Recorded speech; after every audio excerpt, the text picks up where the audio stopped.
Praise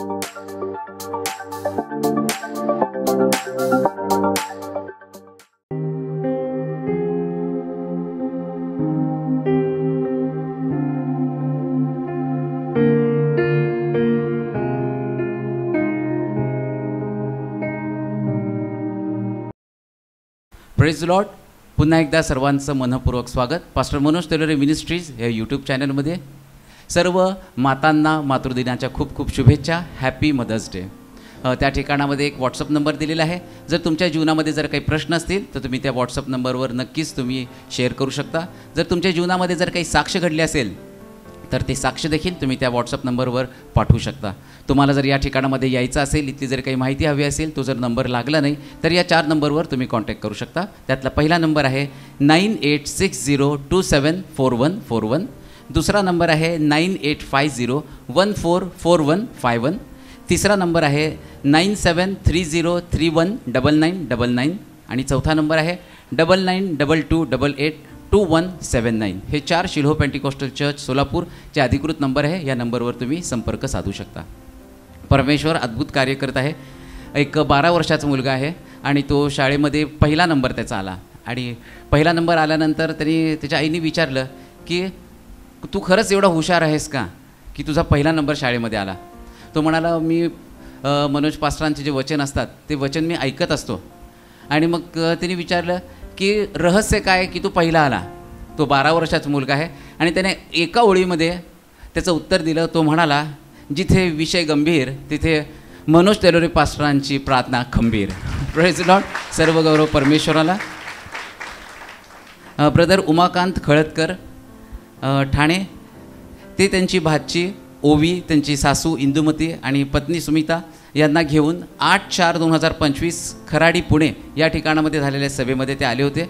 आणि त्यांनी सांगितलं, सभा संपल्यानंतर पास्टरांनी त्या तिघींसाठी देखील प्रार्थना केली. आणि त्यांनी सांगितलं की त्यांची भाची जी लहानपणापासून तिला युरिनेशनचा प्रॉब्लेम होता, त्या ठिकाणामध्ये प्रार्थना केल्यानंतर त्या क्षणापासून तिचा प्रॉब्लेम अद्भुतरित्या नाहीसा झाला.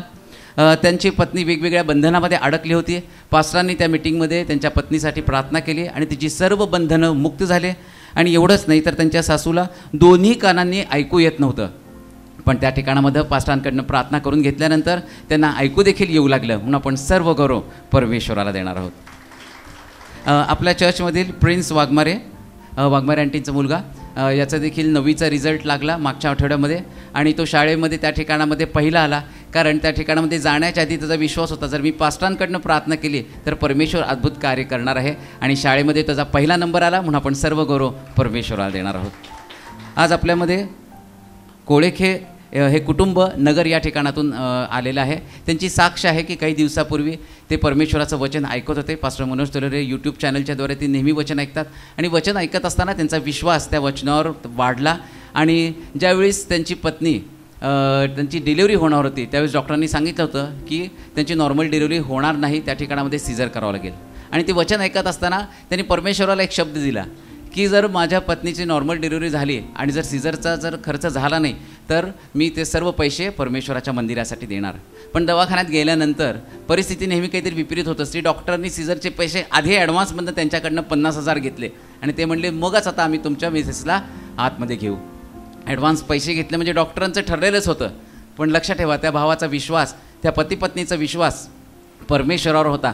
वचनाच्याद्वारे ज्यावेळेस त्यांना अद्भुत परमेश्वराची पकड त्यांनी घेतली आणि ज्यावेळेस त्या ठिकाणामध्ये ऑपरेशन थिएटरमध्ये डॉक्टर बाहेर आले आणि त्यांनी सांगितलं की सीझर करावं लागलं नाही आणि त्यांनी ते पैसे परत दिले. आणि त्यांनी सांगितलं होतं की जे पैसे आहेत ते मी परमेश्वराच्या मंदिरामध्ये येणार. आज ते सर्व कुटुंब परमेश्वराच्या मंदिरामध्ये आलेलं आहे आणि त्यांनी आज ते पैसे परमेश्वराच्या मंदिरामध्ये दिले. म्हणून आपण सर्व गौरव फक्त परमेश्वराला देणार आहोत. आणि ही वेळ आहे परमेश्वराच्या वचनाची. तसा तर रोजच तो असतो. मी एका दिवसाला कधी महत्व देत नाही. परंतु काय होतं माहिती काय, सर्व दिवस जबाबदाऱ्यांचं पालन करण्यापेक्षा एका विशिष्ट दिवसाच्या जबाबदारीचं पालन करण्यासाठी एक दिवस नेमला जातो. जसं आम्ही पाहतो की स्वातंत्र्य दिन वर्षामध्ये एकदा, प्रजासत्ताक दिन वर्षामध्ये एकदा. परंतु वर्षभर जर तुम्ही बघितलं तर देशप्रेम तिथं कुठंच नसतं. मग प्रत्येक जण आपापल्या मर्जीप्रमाणे समोरच्या व्यक्तीला तशी ट्रीटमेंट देत असतो, नाही का? आता आम्ही भारत माझा देश आहे, सारे भारतीय माझे बांधव, हे आमच्या प्रतिज्ञा चालू आहे. माझ्या देशावर माझं प्रेम आहे म्हणजे नेमकं काय? देश म्हणजे कोण हो? देश म्हणजे देशातले लोक. देश म्हणजे नुसता भूभाग नाही. आता सीमेवरती जवान लढत आहेत, का लढत आहेत? का तिथं युद्ध चालू आहे? त्यांनी काय देशावरती हल्ला केला का? अतिरेक्यांनी हल्ला केला देशावरती केला का? मग कोणावरती केला? देशामधल्या लोकांवरती. जेव्हा देशामधले लोक हा विचार येतो ना, तेव्हा देश अस्तित्वात असतो. देश म्हणजे लोकांचं बनलेलं आहे. मग आमच्या देशावरती प्रेम आहे, तर आम्ही आमच्या देशावर प्रेम करतो म्हणजे नेमकं कोणावरती प्रेम करतो? देशामध्ये राहणाऱ्या लोकांवरती प्रेम करतो म्हणजे माझ्या देशावर प्रेम आहे. मग त्याचं कर्तव्य एक दिवसापुरतं मर्यादित आहे का? हा फरक मी तुम्हाला सांगतो. जे बॉर्डरवरचे सैनिक आहेत 365 दिवस देशावरती प्रेम करतात, पण देशामध्ये राहणारे लोक ते एका दिवसापुरतं देशावरती प्रेम करतात. केव्हा? 15 ऑगस्टला झेंडावंदन, 26 जानेवारीला झेंडावंदन, त्यांचं काम संपलं. तसं आत्मिक जीवनामध्ये सुद्धा 2 प्रकारचे लोक आहेत. एक वर्षात एकदा एक विशिष्ट दिवस, मग तो मायवार असेल, मग तो फादर्स डे असेल, मग तो टीचर्स डे असेल, किंवा जे इतर डे असतील, पुष्कळ डेज आहेत. आणि त्या दिवसाला आम्ही म्हणतो की आपण आपल्या आईबापाचा सन्मान करा. परंतु देवानं जे नातं पृथ्वी तलावर अस्तित्वात आणलं, ते अस्तित्वात आणलेलं नातं एक जबाबदारी आहे. जबाबदारी आहे.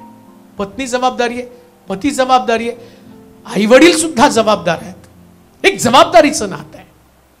आणि मंडळीमध्ये जेव्हा तुम्ही ख्रिस्ती म्हणून या ठिकाणामध्ये प्रवेश करता, तर देव जेव्हा तुमचा बाप्तिस्मा होतो तेव्हाच तुम्हाला एक जबाबदारी देतो. आता ऐका, एक नातं प्रभू देतो ना, तर या नात्यामध्ये जबाबदारी, आणि ती जबाबदारी पार न पाडली तर देवाचा त्याच्यासाठी असणारा दंड, अशा 2 गोष्टी आहेत.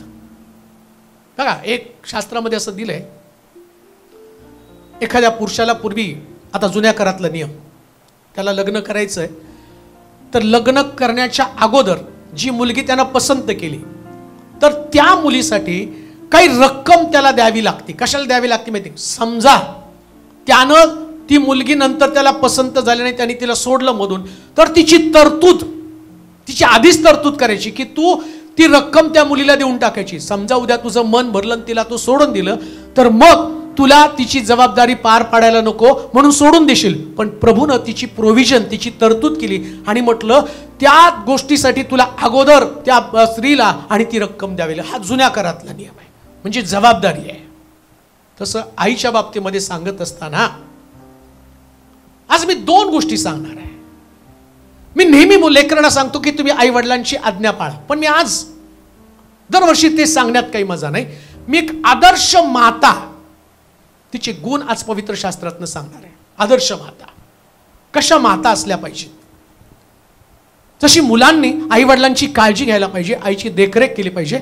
म्हणजे ज्या परिवारामध्ये त्या मुलाचा जन्म झाला, ज्या आईच्या उदरातनं त्याचा जन्म झाला, तर त्या मुलानं त्या आईला सांभाळावं ही परमेश्वराची आज्ञा आहे. बरं, धार्मिक जीवन तो जगतो म्हणजे आई वडिलांकडे दुर्लक्ष करतो असं कधीच होऊ शकत नाही. त्याला ते करावंच लागणार आहे. एक आदर्श कुटुंब, एक आदर्श फॅमिली, एक आदर्श परिवार. तुम्ही धार्मिक परिवार बनण्याच्या भानगडीत पडू नका. तुमची धार्मिकता ही स्वर्गामध्ये कधीच जमेस धरली जाणार नाही. धार्मिकता जी आमच्या बुद्धीनं आम्ही मला एक वचन वाचा म्हणजे तुम्हाला समजेल. मार्काचं शुभवर्तमान 7वा अध्याय 10 पासून 13 वचन आपण वाचूया. मार्काचं शुभवर्तमान 7वा अध्याय 10 ते 13 वचन. कारण मोशेने सांगितले आहे की तू आपला बाप व आपली आई यांचा मान राख, आणि जो कोणी आपल्या बापाची किंवा आईची निंदा करतो त्याला देहांत शिक्षा व्हावी. परंतु तुम्ही म्हणता जर एखादा आपल्या बापाला अथवा आईला म्हणाला की जे मी तुम्हाला पोषणासाठी द्यावयाचे जे मी तुम्हाला पोषणासाठी द्यावयाचं ते कुर्बान म्हणजे अर्पण केलं आहे तर तुम्ही त्याला आपल्या बापासाठी किंवा आईसाठी पुढे काही करू देत नाही. अशा प्रकारे तुम्ही आपला संप्रदाय चालू ठेवून देवाचे वचन रद्द करता आणि यासारख्या आणखी पुष्कळ गोष्टी करीता. दोन गोष्टी या ठिकाणामध्ये. पहिली गोष्ट, ज्या व्यक्तीला देवानं नियमशास्त्र दिलं, नीट लक्ष द्या बरं का, नियमशास्त्र ज्याला तुम्ही तुमच्या भाषेमध्ये समाजशास्त्र म्हणू शकता. समाजामध्ये आमचा व्यवहार कसा असावा. नियमशास्त्र म्हणजे समाजशास्त्र आहे, परिवाराचं शास्त्र आहे. एकमेकाशी तुमचं वर्तन कसं असावं याच्या संबंधीचं शास्त्र. बरं, हे शास्त्र कोणी दिलं? देवानं. नातं निर्माण केलं देवानं. आणि नात्या संबंधानं, आता नीट ऐका, देव बोलत असताना जेवढी लेकरं आहेत, आई संबंधानं मी दुसऱ्यांदा सांगेल, पण पहिल्यांदा लेकरा संबंधानं सांगतो. देव या पृथ्वी तलावर पहिल्यांदा समाजशास्त्र किंवा परिवाराला दिलेलं शास्त्र समजावून सांगताना आई बापा संबंधानं त्यानं काय सांगितलं माहिती का? तुम्हाला काय, वाचा बरं वचन, जो कोणी आपला बाप व आपली आई यांचा मान राख. काय सांगितलं पहिल्यांदा? मान. आई आणि बाप यांचा मान राख. आज बापाचा दिवस नाही, आज कुणाचा दिवस आहे? आईचा दिवस. मग कुणाचा मान राखायचा? आता मान राखायचं म्हणजे काय? चला, एक साडी मायवारला घेतली, हॅपी मदर्स डे. सकाळी मी पण उठलो, म्हटलं तिला जर आता हॅपी मदर्स डे नाही केला तर मग वर्षभर तिचं डोकं फिरलेलं असेल आमच्या आईला. आणि मी सकाळी उठलो आणि तिला हॅपी मदर्स डे केलं. आणि मग थोडीशी पैसे तिच्या हातामध्ये, म्हणजे मला कशाला लागतात? तुला नाही लागत, तुझी नातवंड आल्यावर त्यांना लागतील, राहू दे. मला माहिती की हा सन्मान नाही बरं का. रिस्पेक्ट म्हणजे नेमकं काय आहे? पैसे देणं सन्मान, साडी देणं हा सन्मान नाही. सन्मान म्हणजे काय असतं माहिती का? जिथं तुमच्या भावना, आई वडिलांच्या ज्या भावना आहेत ना, या भावनेला सांभाळणं म्हणजे सन्मान आहे. काय सन्मान आहे? भावना सांभाळणं. हो, काय लागतं त्यांना. आता माझ्या आईची गरज पैसे नाहीच आहे, हे मला माहिती आहे, कारण तिला जे लागतं ते मी सगळं देतो. तिला पाहिजे तेवढे पैसे देतो, काय ती कोणती गोष्ट मागेल मी तिला देतो. पण मला माहिती की तिच्या मनामध्ये एक भावना आहे आणि ती भावना मला जपणं गरजेचं आहे. प्रत्येक आई वडील किंवा मी विशेष करून आईला म्हणेल, जेव्हा लेकरं वाढवती ना, तिच्या मनामध्ये एक भावना आहेत. कोणत्या भावना? जसं माझ्या लेकरांचं मन मी जपलं. मगाशी सुरेशने एक फार सुंदर उदाहरण सांगितलं. तुझे डोळे बंद करतो आणि मग पुष्कळ जण तुला जेवण देतील, पण तुझ्या आईने तुला जेवण दिलं हे तुला ओळखून दाखवायचंय. तर म्हटलं मी ओळखून दाखवेल. कसं काय ओळखून दाखवशील? म्हटलं एकदम सोपं आहे.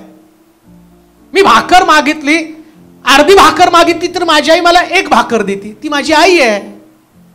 म्हणजे आईला त्या लेकराला भाकर देताना एक भावना होती, माझं लेकरू अर्धी भाकर मागतं पण मला वाटतं तिने एक भाकर खावी, ही तिची भावना आहे. आणि जेव्हा ती मोठी होती ना, तिची भावना तीच असते. कोणती? जेव्हा मी भाकर मागेल अर्धी, तर माझ्या लेकराने पण मला पूर्णच द्यावी.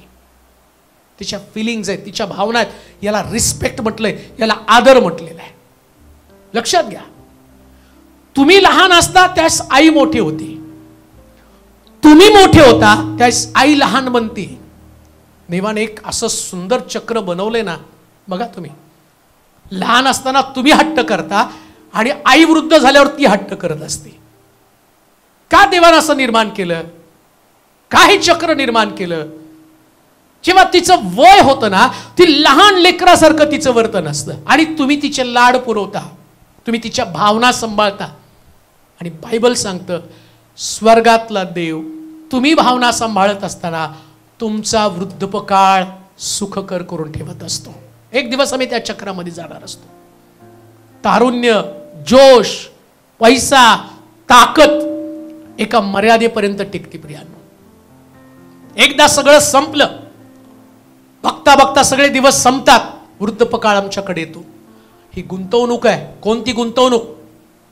जेव्हा आम्ही आमच्या आईचं मन सांभाळतो ती गुंतवणूक आहे. जो कोणी आपल्या आईचा आपल्या बापाचा अपमान करेल, अपमान म्हणजे काय, त्यांच्या फिलिंग्स, त्यांच्या भावना, कोणी आपल्या आई वडिलांच्या भावनांशी खेळत असेल तर परमेश्वराच्या वचनामध्ये असलेले काय लिहिले वाचा बरं, कोणी आपल्या बापाचा, तू आपला बाप व आपली आई या आई यांचा मान राख आणि जो कोणी आपल्या बापाची किंवा आईची निंदा करतो त्याला देहांत शिक्षा व्हावी. अहो भावना तर लांब झाल्या. आईची किंवा बापाची निंदा केली तर देवाच्या दृष्टिकोनात तो म्हणतो त्याला मारून टाक. परिस्थिती आज काय माहिती का, मला बऱ्याच ठिकाणामध्ये पाहायला मिळतं. काही ठिकाणामध्ये तर आई वडिलांना सांभाळता येत नाही म्हणून ते रस्त्यावरती वृद्धाश्रमामध्ये सुद्धा टाकून देतात.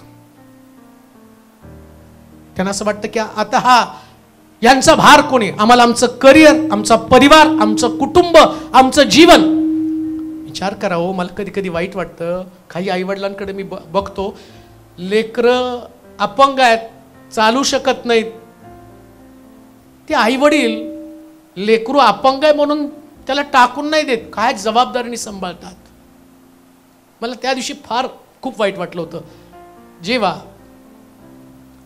माझी आई बाथरूममधनं आला आणि ती पडल्यानंतर तिचे सगळे ते पाय अपंग झाले.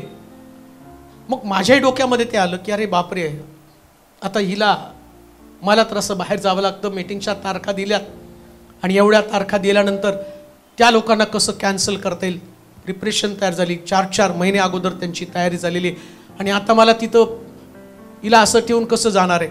मग म्हटलं आता कोण येणार आहे तिची मदत करायला, कोण तिचं सगळे, तिला उठता येत नाही, बाथरूमपर्यंत जाता येत नाही, कसं काय करावं, मोठा प्रश्न माझ्यासमोर आहे. आणि तिच्या डोक्यामध्ये ते चक्र चालू झालं. आणि त्यावेळेस एक वाक्य ती मला बोलली, बाळा काय करता आलं नाही ना, मला वृद्धाश्रमात टाक, तिथं कोणीतरी माझी काळजी. ते वाक्य ऐकल्याबरोबर मी म्हटलं अरे, मी मिनिस्ट्री एवढं करतो आणि याच्यामध्ये आता जबाबदारी माझ्या आईसाठी मी काय केलं पाहिजे नेमकं. म्हटलं प्रभू, कसलं मोठं संकट माझ्यासमोर तो आणलेलं आहे, तिला तिकडं तर टाकू शकत नाही. वृद्धाश्रम हा विश्वासणाऱ्या लोकांसाठी नाही, विश्वासणाऱ्या लोकांनीच, ज्या मातांना कोणी सांभाळत नाही त्यांना सांभाळण्याची खबरदारी त्यानं घ्यायची असते, त्यानं नसतं टाकायचं तिथं. आणि मग ती कोण आलं की त्यांना त्यांच्या समोर आणायचे. मग मला लोक सांगायचे, मला वाईट वाटायचं, अरे हिच्या डोक्यात का आलं. मी म्हटलं वेळ पडला तर स्वतः मी ते सगळं करील. मग वहिनीला बोलवलं की तुम्ही या करा, परंतु त्यांनाही प्रॉब्लेम तिकडं ग्लोरीचं. ह्या सगळ्या गोष्टीमध्ये माझी देवाजवळ एक प्रार्थना देवाजवळ चालू होती, प्रभू काही नाही, हिला उठून फक्त चालता आलं तरी पुष्कळ. आणि लक्षात ठेवा, जेव्हा लेकरं आपल्या आईवडिलांची काळजी करतात, देव त्यांना कधीच अपंग राहू देत नाही, कधीच नाही राहू देत. ती कधी परावलंबी राहणार नाही. पण एक गोष्ट ध्यानात ठेवा, त्या लोकांच्या द्वारे आपल्या जीवनामध्ये फार मोठे आशीर्वाद असतात. कारण देवानं दिलेले ते अभिवचन आहे, परमेश्वरानं तुमच्यासाठी दिलेलं सगळ्यात उत्तम नातं कोणतं असेल तर आईचं नातं आहे, सगळ्यात उत्तम नातं. आणि या नात्या संबंधानं अजून एक गोष्ट तुम्हाला सांगू का, जेव्हा विवाहाचा प्रश्न येतो ना, त्याच्यामध्ये असं लिहिलं, नियम आहे बरं का, जुन्या करातला, हे नातं किती मजबूत नाते त्याच्या संबंधानं. एखाद्या पुरुषाला एखादी स्त्री नावडती झाली तर तो म्हणतो तिचं देणं देऊन त्यानं सोडावी आणि तो दुसऱ्या स्त्रीशी लग्न करू शकतो, असं शास्त्रात दिलंय, नियम आहे जुन्या करातला. आई वडिलांच्या संबंधानं नाही बोललं बरं का. तुमचे आई वडील तुम्हाला पसंत नाही पडले, मग तुम्ही त्यांना दुसरीकडे कुठं तरी सोडून द्या. आई वडिलांसंबंधानं बोलताना देवाच्या वचनामध्ये काय सांगितलं माहिती का, तुम्हाला त्यांची निंदा सुद्धा करता येणार नाही, त्यांच्या विरोधात सुद्धा तुम्हाला बोलता येणार नाही. आणि बोलण्याचं धाडस कराल तर शास्त्र सांगतं त्याला दगडानं टेचून देहांताची शिक्षा त्याला द्या, त्याला जिवंत ठेवू नका. म्हणजे परमेश्वर जेव्हा आई ही संकल्पना त्याचा विचार करतो, त्यास आईवरच्या जबाबदारी संबंधाने बोलतो की तुम्ही जे करता आणि ते तुम्ही करताना तुम्ही देवाचा आधार घेता. काय देवाचा आधार घेतला? खाली वाचा बरं, काय त्या ठिकाणामध्ये म्हटलंय. परंतु तुम्ही म्हणता जर एखादा आपल्या बापाला अथवा आईला म्हणाला की जे मी तुम्हाला पोषणासाठी द्यावयाचे, जे तुम्हाला पोषणासाठी द्यावायचं ते कुर्बान म्हणजे अर्पण केले आहे. अर्पण केले. काय धार्मिक आहे तो म्हणतो मी तुम्हाला नाही देत, तुमची जी जबाबदारी आहे. आता धार्मिक व्यक्तीला आईची, आता आई ही गोष्ट जी आहे ना, ही देवाच्या बाबतीमध्ये सगळ्यात सेन्सिटिव्ह. नीट ऐका, सैतान तुमच्या डोक्यामध्ये एक विचार घालतो. काय विचार घालतो माहिती का? आई नसली किंवा बाप नसला तरी चालेल, त्याच्या मोबदल्यामध्ये काय कर, यांची रक्कम चर्चला दे, यांची रक्कम कुर्बान देवाला देऊन टाक. तो नाही, तुम्ही सबस्टिट्यूट कधीच करू शकत नाही. त्यांच्या पालन पोषणासाठी असणारी जी जबाबदारी, आणि याच्या ऐवजी तुम्ही काय करता, धार्मिक विधीकडे तुमचं हे फंड तिकडे चालतात. कुठं? आता सरकारमध्ये सगळ्यात मोठा वाद चाललाय. ते म्हणतात लाडक्या बहिणींसाठी आमचा फंड पळवला. हे इकडचा फंड तिकडे चालत नाही. इथं आईची जबाबदारीच तुम्हाला पार पाडावी लागते. का? हा देवाचा नियम आहे. देवाच कोणाला सुटका नाही याच्यातनं, कोणाला सुटका नाही. अजून त्याच्या पलीकडे जाऊन तुम्हाला सांगतो, समजा धार्मिक विधींच्या मागे जर तुम्ही लपला, तर मुळामध्ये तुमची धार्मिकता ही शास्त्रात लिहून ठेवलेली आहे. कुर्बान शास्त्रामध्ये लिहिलंय, पण ते आई वडिलांचं कुर्बान थोडी तुम्हाला द्यायचंय. त्या ठिकाणामध्ये तुम्हाला वेगळं कुर्बान द्यावं लागेल. आणि मी तर असं म्हणेल, कुर्बान नसलं तरी चालेल, पण आई वडिलांचं पालन पोषण घडलं पाहिजे. हा देवाचा नियम आहे. त्या नियमामध्ये तुम्ही बांधून असला पाहिजे. म्हणून लक्षात ठेवा, या विधींच्या द्वारे तुम्ही स्वतःला धार्मिक ठरवत असाल, पण देव तुमच्याकडे पाहताना तुमच्या आईशी असणारे संबंध, तो संबंध पाहतो. काय संबंध आहेत लक्षात घ्या. तुमचा रुसवा, तुमचा फुगवा, तुमचं तुच्छतेने बोलणं, हीनतेने बोलणं, या सगळ्याचा हिशोब एक दिवशी देव तुमच्याकडनं घेत असतो. एक दिवशी प्रत्येक गोष्टीचा हिशोब. कोणता हिशोब माहिती का? शास्त्र सांगतं, आकाशातली पाखरं तुझा शब्द घेऊन देवाकडे गेलीत. पाखरं शब्द घेऊन जातात. कोणते शब्द? वृद्धपकाळ, हा जो कालखंड आहे, किंवा जबाबदार लेकरं म्हणून तुम्ही जगत असताना इकडून तुमच्या सगळ्या भावना, तुमचे विचार, तुमचे शब्द साठवले जातात स्वर्गामध्ये. देव याच्याद्वारे तुमचं नेमक्या पद्धतीने न्याय करत असतो. परवा काल त्या युट्यूबला एक सुंदर व्हिडिओ आला होता.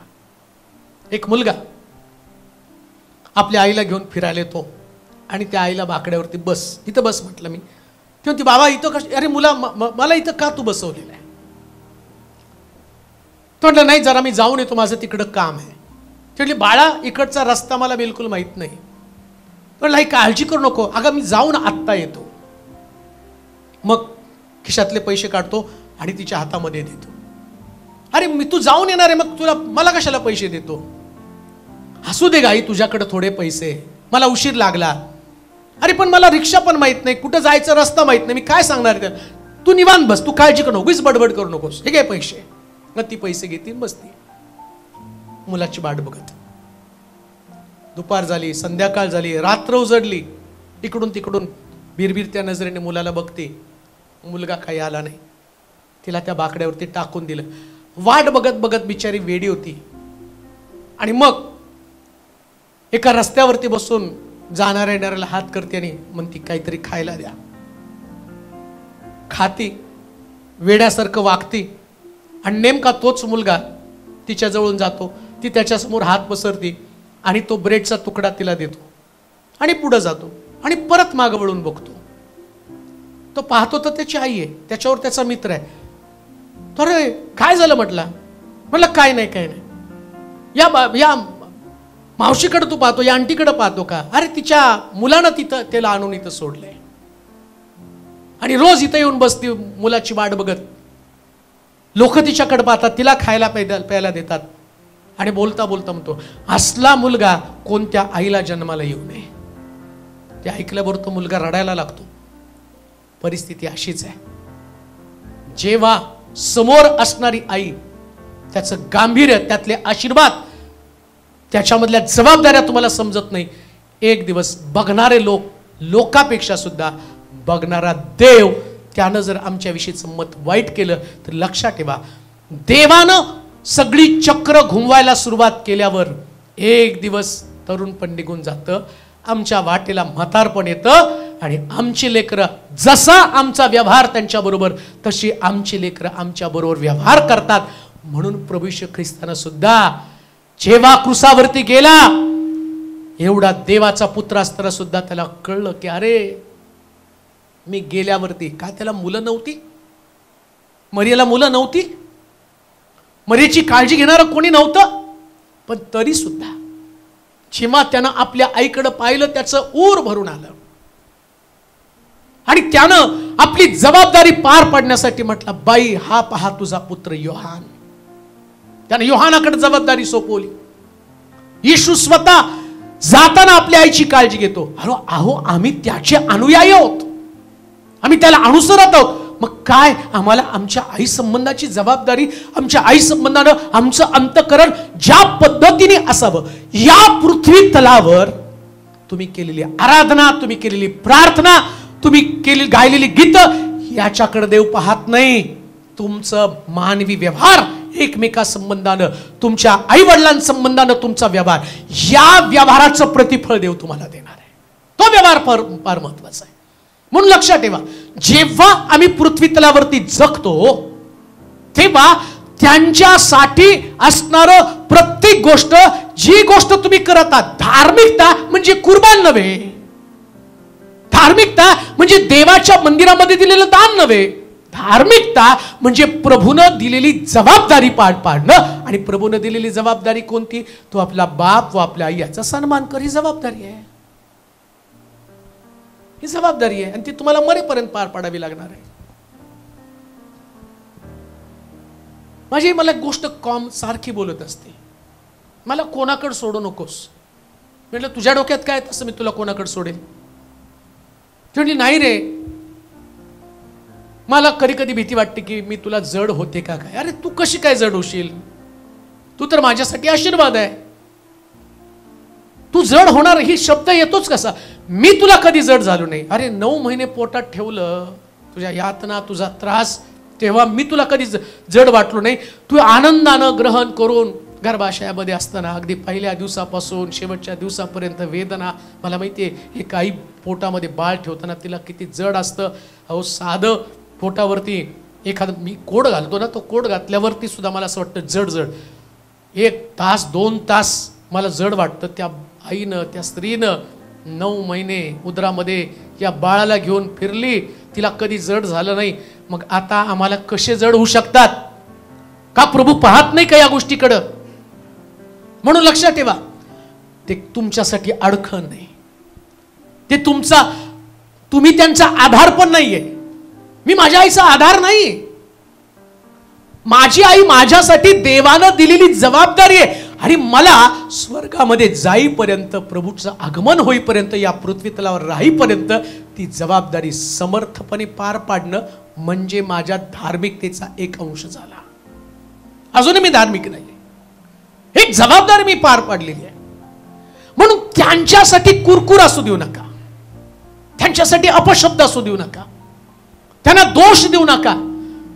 त्यांच्या जीवनासंबंधानं तुम्ही विचार करताना त्यांना कसं सुख मिळेल, आईला कसं सुख मिळेल, कशी ती समाधानी राहील, कसा तिचा आनंद मी पाहिल, तिच्या चेहऱ्यावरचा आनंद. ही आई, माझ्या आईचे पाय जेव्हा डॉक्टर म्हटले की नाही तिचे गुडघे सगळे खराब झाले, मग मी संकल्पना मांडली. मला प्रशांत म्हटला की आपण तिचे गुडघे चेंज करू.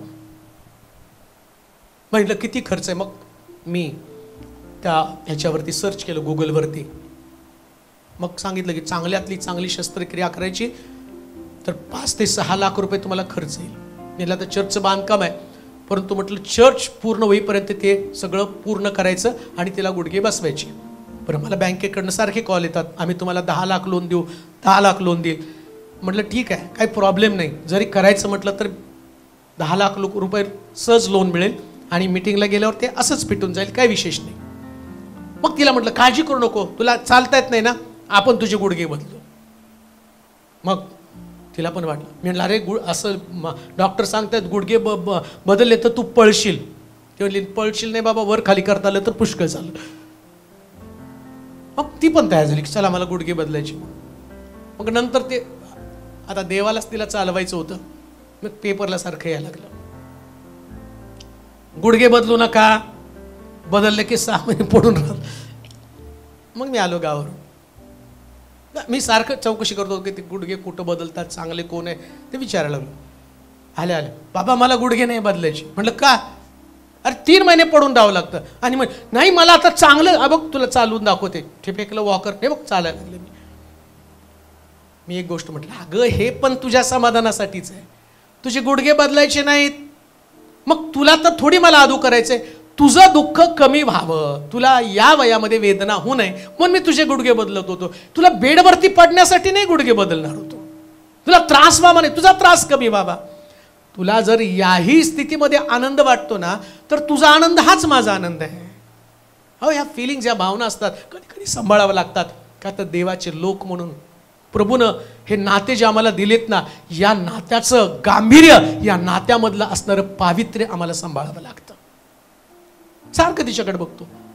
आज सकाळी तिला वाटलं मी आता चर्चला जायचंय म्हणून सकाळी कशाला उठली? म्हणजे तुला ते वॉचमॅनला नाश्ता द्यायचा आहे, चहा करायचं आहे, बाप्तिस्मे करायचे, अमकं करायचं आहे. म्हटलं तू उठून ते करत होती, तुला जमत होतं, तुझ्यापेक्षा मी तरुण आहे, मला जमत नाही. तिला दाखवलं, अंडे उकडले, चहा बनवला, वॉचमॅन तिच्यासमोर त्यांना अंड परतून दिलं, सगळं. हे सगळं होऊ शकतं, तू एका जागेवरती बस. तिला नाही धावपळ करू देत, कारण मला माहिती तिची किंमत काय. ज्या दिवशी मला सांभाळायचं होतं ती अनेक बंगल्यांमध्ये तिने धुणं भांड्याची कामं केली, लोकांची उष्टी खरकटी तिने काढलेली आहे. तो समय होता ना, त्या समयामध्ये तिने काम केलं ना. मग आता माझा समय, माझ्या समयामध्ये मला तिचा रिस्पेक्ट करावं लागणार आहे. हे जीवन आहे, ही धार्मिकता आहे.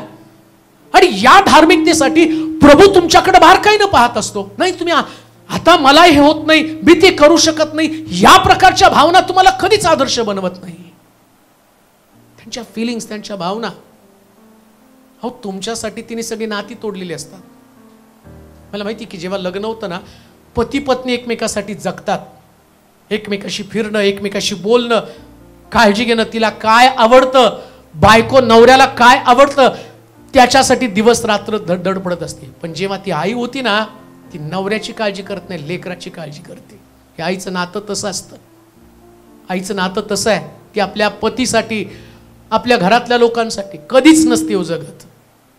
तिचे ध्येय एकच असतं, माझी लेकरं कशी वाढवावीत, कसं शिक्षण त्यांना द्यावं, कशा पद्धतीनं हे सगळं मॅनेज करावं. नवरा त्यावेळेस घरात कधी लक्ष देत नसतो, पण ती सगळं करत असताना आपल्या कुटुंबासाठी तिची असणारी तडफड, तिची धडपड ही कधीच आम्ही जाणत नाही.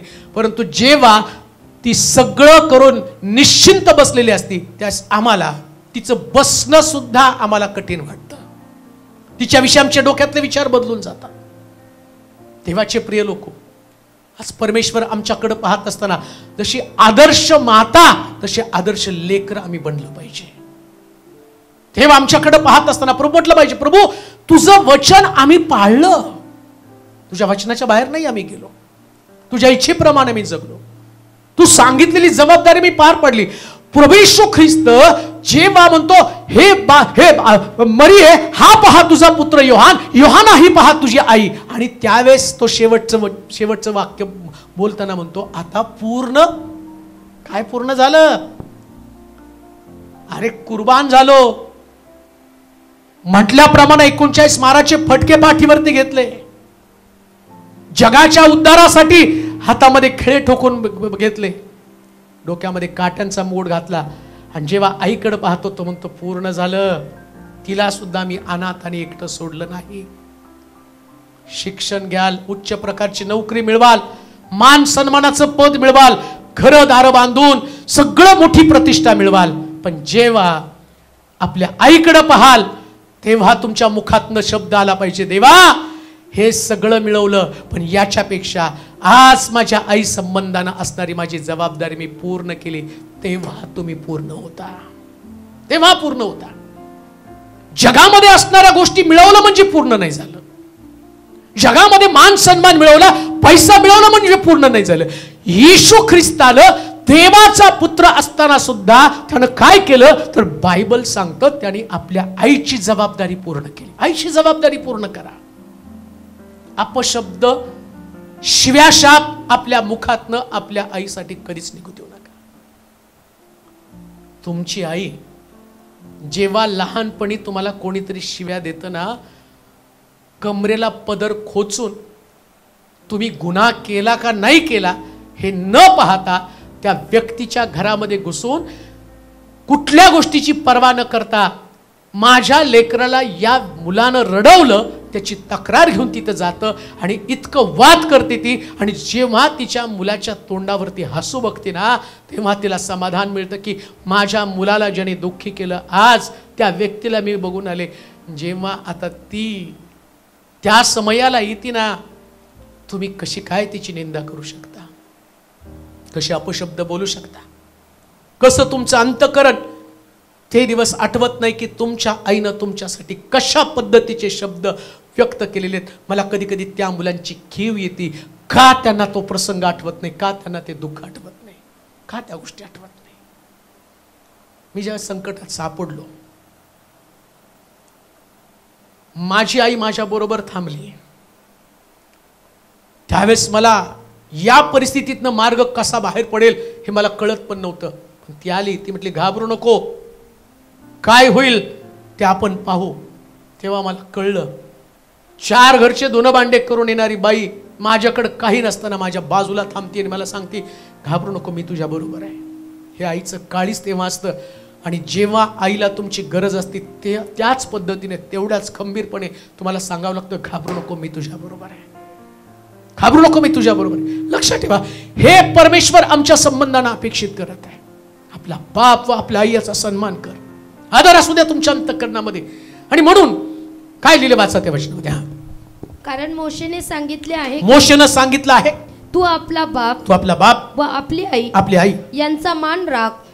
आणि जो कोणी आपल्या बापाची किंवा आईची निंदा करीतो त्याला देहांत शिक्षा व्हावी. परंतु तुम्ही म्हणता जर एखादा आपल्या बापाला अथवा आईला म्हणाला की जे तुम्हाला पोषणासाठी द्यावयाचे ते कुर्बान म्हणजे अर्पण केले आहे, तर तुम्ही त्याला आपल्या बापासाठी किंवा आईसाठी पुढे काही करू देत नाही.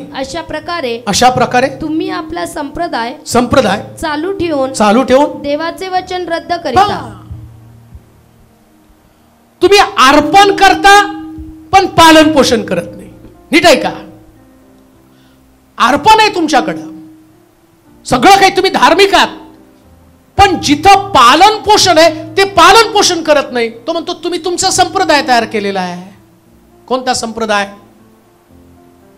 आम्ही पालन पोषण करणार नाही पण अर्पण करणार. लक्षात घ्या, असं करणारे लोक त्यांनी देवाचं वचनच रद्दबदल करून ठेवलंय. देवाच्या वचनामध्ये म्हटलं तुम्हाला तुमच्या आई वडिलांचं पालन पोषण करावं लागेल. आता पालन पोषण करण्याच्या ऐवजी म्हणतो आम्ही अर्पण करतो. अर्पण नाही, पालन पोषण करावंच लागणार आहे. पुन्हा मी तुम्हाला सांगतो, वृद्धाश्रम विश्वासणारा सोडूनच द्या हो.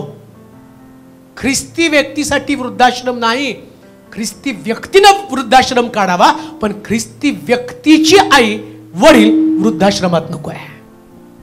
का तर जगातल्या लोकांना देवाचा नियम माहित नाही म्हणून ते वृद्धाश्रमात आहेत. तुम्हाला देवाचा नियम माहिती आहे ना. आणि जर तुमचे पालन पोषण करते त्यांनी तुमचं पालन पोषण केलं, इथं तुम्ही असंच आला नाही, मला इथं आणण्यासाठी मी माझ्या कर्तृत्वानं नाही मोठा झालो. मी म्हटलं नाही, मी शिक्षण घेतलं, खायला कोणी घातलं मला, कपडे कोणी दिले मला, राहण्यासाठी घर कोणी दिलं मला, वाढवलं कोणी मला, कोण माझी जबाबदारी पार पाडली. रस्त्यावरती जा, सिग्नलला भिकाऱ्याची मुलं असतात, अंग मळीन असतं, आंघोळ केलेली नसते, दरवाजावरती टकटक करतात, हात पुढं करतात. मला तसले पालक नव्हते म्हणून आज तुमच्या समोर सुटाबुटात रुबाबदार आहे. याचं श्रेय कोण? जिने मला जन्म दिला ती आहे. तिनं तिचं कर्तृत्व केलं, तिनं तिचं कर्तव्य केलं. आज ज्या पदावरती आम्ही लायक बनलो ना, आम्हाला लायक बनवणारी व्यक्ती कोण आहे? तर ती आमची आई आहे. म्हणून मला वाटतं एक वचन वाचा म्हणजे तुम्हाला कळेल. नीतिसूत्राचं पुस्तक 1 अध्याय त्याचं 8 वचन. नीतिसूत्र 1 अध्याय 8 वचन. आता सुरू झालं आदर्श माता. माझ्या मुला, आपल्या बापाचा बोध आहे. आपल्या आईची शिस्त सोडू नको. बोध कुणाचा? बापाचा. आणि शिस्त कुणाची? आईची. म्हणजे तिने आम्हाला शिस्त लावली. आदर्श आईला आणि तिचा गुणधर्म कोणता? शिस्तप्रिय आई. आईच्या हातात छडी पाहिजेच. आईच्या हातामध्ये छडी नसली तर मुलं कधी घडत नसतात. तिला छडी घ्यावीच लागते. बाहेर जातात ते, आणि बाहेर गेल्यानंतर जगामध्ये जाऊन जगाच्या गोष्टी ते आपल्या बरोबर घेऊन येतात. मग ती छडीच नसती तर कसं काय शिक्षण घेतलं असतं? छडी पाहिजे ना. आदर्श मातेचं ते लक्षण आहे. बापानं बोध केला पाहिजे, पण आईनं छडी. आता काय उलट घडतं ते काय म्हणते आई, येऊ दे संध्याकाळी तुझा बाप. इकडे डायलॉग जर तुम्ही बघितलं, येऊ दे तुझा संध्याकाळ, त्याला चांगली तुडवायला लावते. देवानं तर तुम्हालाच तुडवायला सांगितलं, यांना तुडमी तुडवायचंय. बाप आल्यावर काय नाही. अहो, आईला बघितलं की पोरांना घाबरलं पाहिजे, पण एवढा पण डेंजर बनू नका बरं का. शिस्तीच्या बाबतीमध्ये तुम्हाला एकदम कडक असलंच पाहिजे, आणि ती शिस्त तुमच्या लेकरांना लावायची. आमेन म्हणाल का? आम्ही काय करतो, आमची लेकरं सोडून दुसऱ्याच्याच लेकराला बडवायला सुरुवात करतो. ते पण चांगलं नाही. तुमची लेकरं भयामध्ये वाढली पाहिजे. तुमच्या लेकरांना शिस्त लावली पाहिजे. त्यांचं वर्तन चांगलं पाहिजे. त्यांच्या वर्तनामध्ये सुधारणा झाली पाहिजे. आणि बऱ्याच ठिकाणात काय घडतं माहिती का, आमच्या तू त्याच्याबरोबर राहू नको, त्याच्यामुळं तू बिघडला. तुझ्या हातात छडी असती तर तो कसं काय बिघडला असता? मी म्हणतो त्याच्यामुळं बिघडण्यापेक्षा तुझ्या मुलामुळं तो सुधारला पाहिजे ना.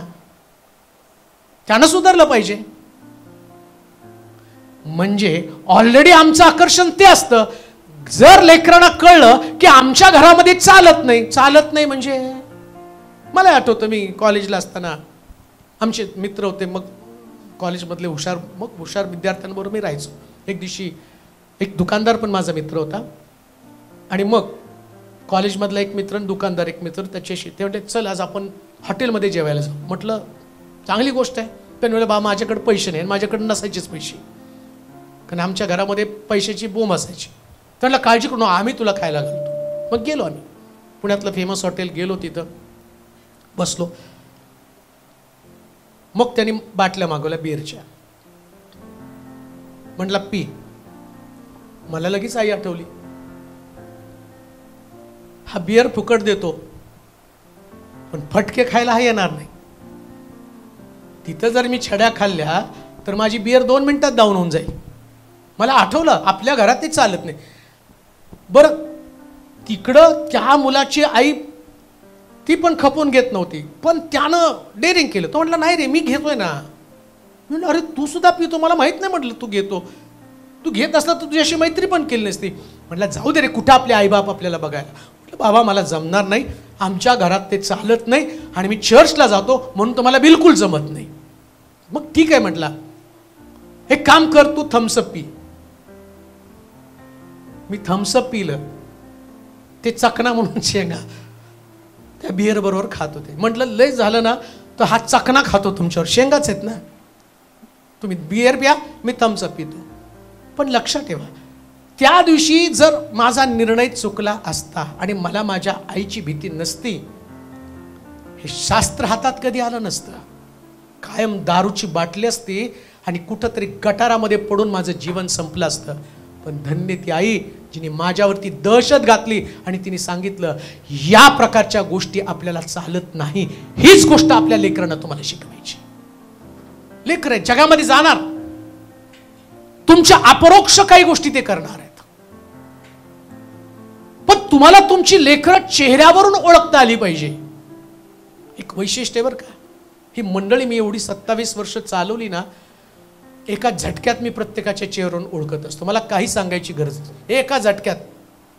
एका झटक्यामध्ये तुम्ही काय करून आला आणि तुम्ही काय करू शकता हे पण सांगतो. तुम्ही काय करू शकता याचं पण मला लिहून ठेवायला सांगितलं ना, लिहून सुद्धा ठेवेल. हे असं करू शकतात आणि ते तसं करतात. मला माहिती माझी लेकरं कशी आहेत. मी मंडळीचा पालक आहे. मग तुम्ही तर जन्म दिलेले आई बाप आहेत हो. तुम्ही तुमची लेकरं काय करू शकतात कसं ओळखू शकत नाही? बरं, मी तुमच्याकडं रविवारी 3.5 तास तुमच्याकडे असतो. तुमची लेकरं 24 तास तुमच्याकडे असतात. तुमची लेकरं 24 तास चेहऱ्यावरून कळतं.